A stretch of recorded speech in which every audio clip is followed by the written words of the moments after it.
Hi, I'm Gemma from the First Light Kitchen. Welcome to today's demonstration of stretch your ribs. I'll be showing you that by spending a little more time up front, cooking low and slow, you'll be able to make a big cut of meat, like these Wagyu ribs, go a long way. I'll be demonstrating several ways that you can use the unctuous meat from these ribs to create several lovely meals. Today I'm using First Light grass-fed Wagyu ribs. Ribs contain this thick layer of connective tissue across the top, so ultimately we're aiming to break that down through our cooking method. And if we can achieve that, we know that the rest is going to melt in our mouths.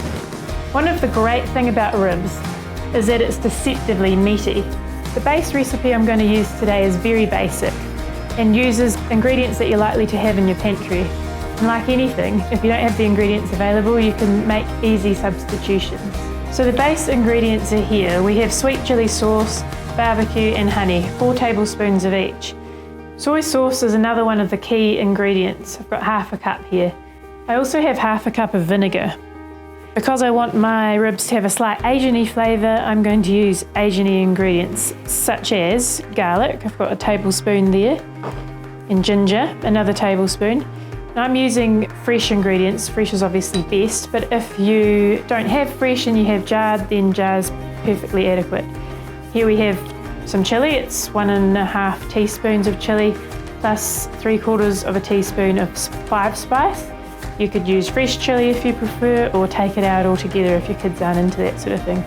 I'm also going to throw in a tablespoon of mustard for good measure. And just because I have it in my pantry, I'm going to throw in a splash of sesame oil. Now I'm adding all of these ingredients to a saucepan with 3/4 of a cup of water. I'm going to heat it gently just to melt the honey really and allow the ingredients to combine.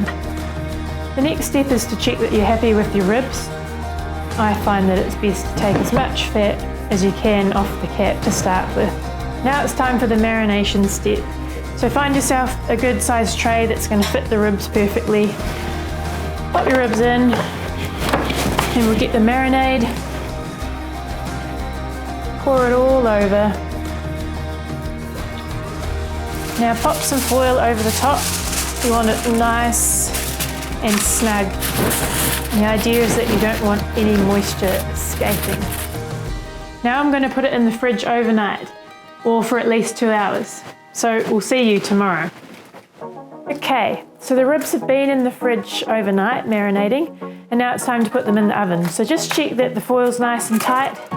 Now I'm going to put it in at 120 for 7 to 8 hours, and I say 7 to 8 because every oven is different.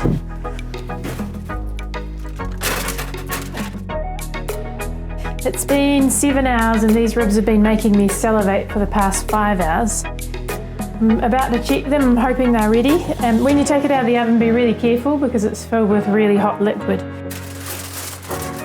Look at that. To check that it's cooked, we just put a fork or a knife through. What we're looking for is minimal resistance. And look at that, that just goes straight through, so that's super tender and that's exactly what we want. Okay, you'll notice that there is a bit of a layer of fat on the top of the juice. I prefer to remove this, and that means that you've got the sauce to work with when you go to glaze the beef.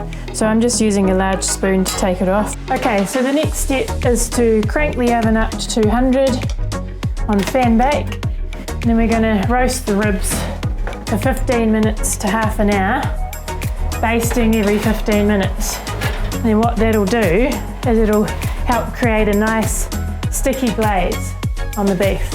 So it's the tin foil off, 200. Now I'm basting the ribs, which basically just means pouring the liquid over them so they get the flavour. And because I've got quite a lot of liquid here, I'm probably going to use the full 25 minutes to try and evaporate some of that off and concentrate the sauce into a bit of a glaze. Right, now we're ready to serve. And look at this, the bone just falls away. So tonight I'm going to do ours as a sort of a delicate little serving on top of some rice, Asian style, so I'm just going to cut it into little nuggets and serve it like that. Now I've got some very simple steamed rice here, so I'm just going to Pop that on the plate, lovely and fluffy. Going to add the beef and serve it with charred broccoli there and some very simple wilted greens which have been seasoned, a bit of soy sauce, rice vinegar and sesame oil. I'm just going to toss through a few sesame seeds. Okay, to finish it off I'm just going to drizzle with a bit of the sauce which I've reduced in the frying pan. Top it with a few spring onions, sesame seeds, a couple of sprigs of coriander, and there we go, ready to serve.